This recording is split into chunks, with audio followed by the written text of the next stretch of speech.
महाकवि भारवी संस्कृत के महान साहित्यकार थे। उनकी काव्य रचना संपूर्ण नगर में प्रसिद्ध थी।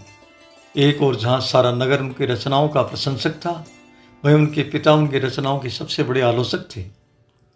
घर पर भी वो भारवी का मान वर्धन करते रहते थे। इससे भारवी को बहुत दुख होता था तथा पिता पर क्रोध भी बहुत आता था। एक समय भारवी ने राज दरबार में काव्य पाठ किया। उनकी कविता सुनकर श्रोता विभूत हो गए। पूरा राज दरबार वाह वाह करने लगा। राजा ने भी भारवी की कविता की मुक्त कंठ से प्रशंसा की, परंतु उनके पिता जो कविता सुन रहे थे ने कविता की आलोचना करते हुए कहा, इससे श्रेष्ठ कविता लिखी जा सकती थी। यह औसत दर्जे की काव्य शैली है। संपूर्ण भाव इसमें प्रकट नहीं हो रहे हैं। कविता प्रशंसा के योग्य कतई नहीं है। अभी तो सुधार किए जाने की आवश्यकता है। यह सुनकर भारवी को बहुत दुख हुआ। उसने सोचा कि मेरे पिता ही मेरी आलोचना कर रहे हैं, मेरी प्रगति नहीं देख पा रहे हैं, बड़े दरबार में मुझे अपमानित कर रहे हैं, मुझे निरुत्साहित कर रहे हैं। यह सोच सोचकर भारवी क्रोध में भरकर घर आ गए। घर पर भी भारवी क्रोध में भरे रहे। रह रहकर राज दरबार में पिता द्वारा की गई आलोचना से अपमानित महसूस करने लगे। रात्रि में भी उनको नींद नहीं आई।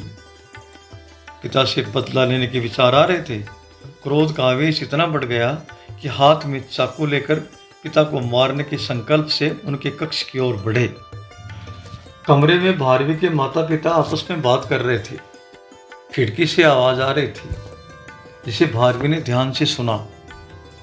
भारवी की माताजी अपने पति से कह रही थी, जब सारा राज दरबार, स्वयं राजा एवं नगरवासी भारवी की कविताओं की प्रशंसा कर रहे हैं, तो आप आलोचना क्यों करते हैं? क्यों उसका मन दुखाते हो? क्या वास्तव में उसकी रचनाएं प्रशंसा के योग्य नहीं है? भारवी के पिता बोले, नहीं, उसकी रचनाएं बहुत ऊंचे स्तर की है। गंभीर भाव उनमें प्रकट होते हैं, परंतु यदि मैं उसकी प्रशंसा करूंगा तो उसकी प्रगति अवरुद्ध हो जाएगी। वह अपनी कविता को श्रेष्ठतम और अंतिम मान लेगा और ये विश्वास कर लेगा कि इससे श्रेष्ठ कुछ हो ही नहीं सकता। अतः मैं इसी ओर उसका ध्यान आकर्षित कर उसकी प्रतिभा को निखार रहा हूँ। ये मेरा तरीका है उसको आगे बढ़ाने का। मैं भी उसकी मुक्त कंठ से प्रशंसा करना चाहता हूँ, परंतु मैं बहुत कठिनाई से अपने आप को रोक पाता हूँ। भारवी यह सब सुनकर स्तब्ध रह गया। उसका मन आत्मग्लानि से भर गया। चाकू हाथ से गिर गया। भारी मन से अपने कमरे में जाकर लेट गया।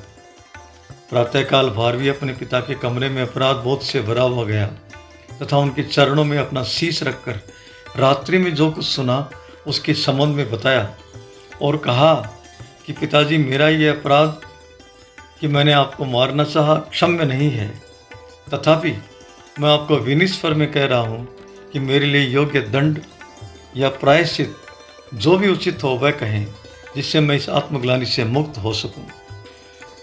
पिताजी ने कहा, पुत्र, तुमने सर्वथा अनभिज्ञता और अनजाने में भूल की है, जो पूरी तरह क्षमा करने के योग्य है।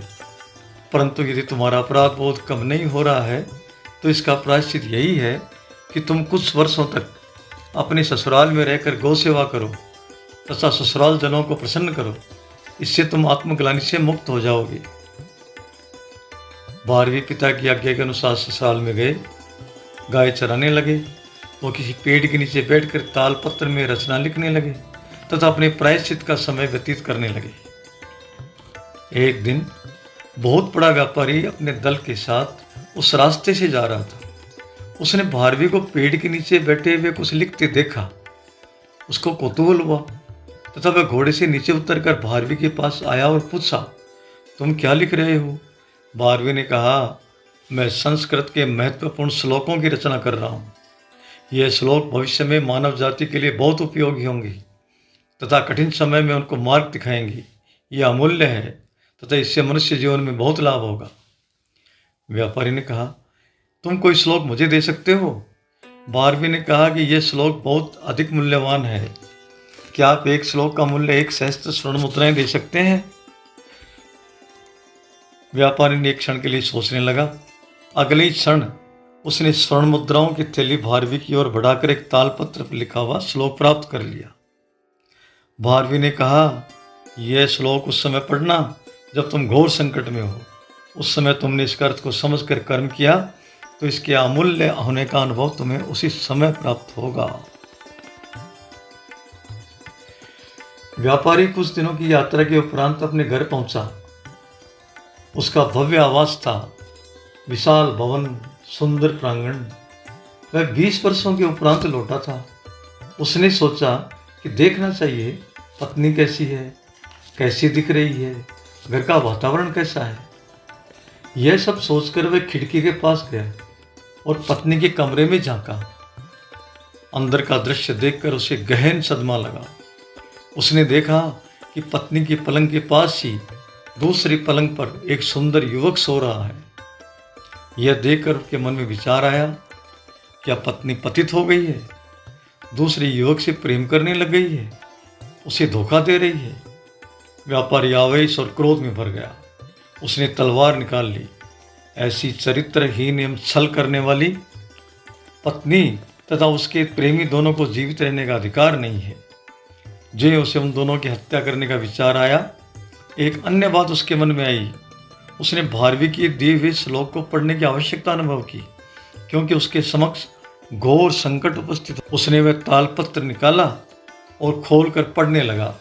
उस पर लिखा हुआ था, सहसा विदधीतन क्रियाम विवेक परम आपदाम पदम वृणुते ही विमश्यकारिणम गुणलुब्धा समेव संपद है। इसका अर्थ यह है, किसी भी कार्य को सहसा जल्दबाजी में संपूर्ण विचार किए बिना नहीं करना चाहिए। विवेकहीनता सबसे बड़ी आपदा का कारण है। सोच समझ कर कार्य करने वाले व्यक्ति को ही समझ संपत्तियां प्राप्त होती है, अर्थात उसे ही सफलता और सौभाग्य मिलता है। यह पढ़ते ही व्यापारी का आवेश कम हुआ। उसने सारी स्थिति की जानकारी करने के बाद ही आगामी निर्णय लेने का विचार किया तथा द्वार खटखटाया। पत्नी और युवक बाहर आए।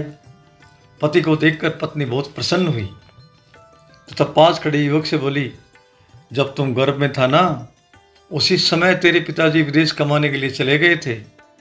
आज तो अपने पिता से युवावस्था में प्रथम बार मिल रहा है। पुत्र, अपने पिता के चरण स्पर्श कर तथा उनसे आशीर्वाद प्राप्त कर। पुत्र ने प्रसन्नता और आदर के साथ पिताजी को प्रणाम किया।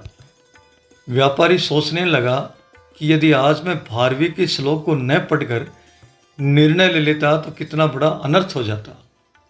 भारवी ने मेरे परिवार को बचा लिया। व्यापारी मन ही मन भारवी के प्रति कृतज्ञता से भर गया तथा उसे प्रणाम किया। व्यापारी ने पुत्र और पत्नी को गले लगाया, आशीर्वाद दिया तथा तालपत्र के श्लोक का सामूहिक पठन कर भारवी का स्मरण किया। किरातार्जुनीयम महाकवि भारवी की कालजयी रचना है। भारवी का पूरा नाम दामोदर भारवी था। भारवी का अर्थ है सूर्य का प्रकाश या सूर्य की कांति। साहित्य जगत में भारवी का स्थान भी सूर्य के तेज के समान है, जो सदियों से साहित्य जगत को आलोकित कर रहा है। महाकवि भारवी को सत सत प्रणाम।